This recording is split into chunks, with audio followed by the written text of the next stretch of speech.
Speaker నోటీసులపై Kadiyam Srihari స్పందించారు. Station Ghanpur నియోజకవర్గ అభివృద్ధి కోసమే తాను కాంగ్రెస్ పార్టీలో చేరానని ఎమ్మెల్యే కడియం శ్రీహరి అన్నారు. స్పీకర్ నోటీసులపై ఆయన ఎట్టకేలకు స్పందించారు. తన నాయకత్వంపై నమ్మకంతో ప్రజలు ఓట్లేసి గెలిపించారని స్పష్టం చేశారు. ఎన్నికల ఫలితాల తర్వాత బీఆర్ఎస్ ప్రతిపక్షానికి పరిమితమైందని ఆరోపించారు. ప్రజలకు తానిచ్చిన హామీలను నిలబెట్టుకోలేమోనని అనుమానం కలిగిందని చెప్పారు. ప్రజలకిచ్చిన హామీలను నిలబెట్టుకోవాలని తపన పడ్డానని అన్నారు. ప్రభుత్వంతో కలిసి పనిచేస్తేనే అభివృద్ధి సాధ్యమని తేల్చి చెప్పారు. తనపై గౌరవంతో సీఎం రేవంత్ రెడ్డి అడగ్గానే అభివృద్ధికి నిధులు ఇస్తున్నారని కడియం శ్రీహరి వివరించారు.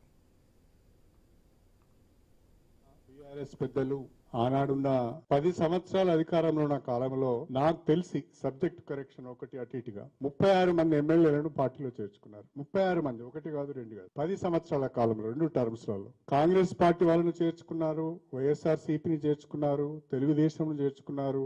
2 మంత్రులు కూడా చేశారు. మొదటి విడత శ్రీనివాస్ యాదవ్ మంత్రిగా చేశారు, రెండో విడత సబితా ఇంద్రారెడ్డి గారిని మంత్రి చేశారు. కానీ ఈ రోజు ఆనాడు రాజకీయ వ్యవస్థనంతా సర్వనాశనం చేసి భ్రష్టు పట్టించిన కేసీఆర్ గారు ఈ రోజు ఫామ్ హౌస్ కు పరిమితం అవుతున్నాడు.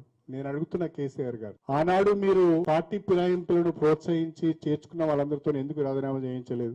ఆనాడు లేని రాజకీయ విలువలు, ఆనాడు లేని నైతిక విలువలు ఈ రోజే మీకు గుర్తుకొచ్చినాయా? అధికారం కోల్పోయిన తర్వాత గుర్తుకొచ్చినాయా? అంటే మీరు చేస్తేనే సంసారం, వేరేవాడు చేస్తే వ్యభిచారమా? మీరేమైనా శుద్ధ పూసలా? ఆగం చేసిన తెలంగాణను ఆగం చేసినంత మీరే కదా.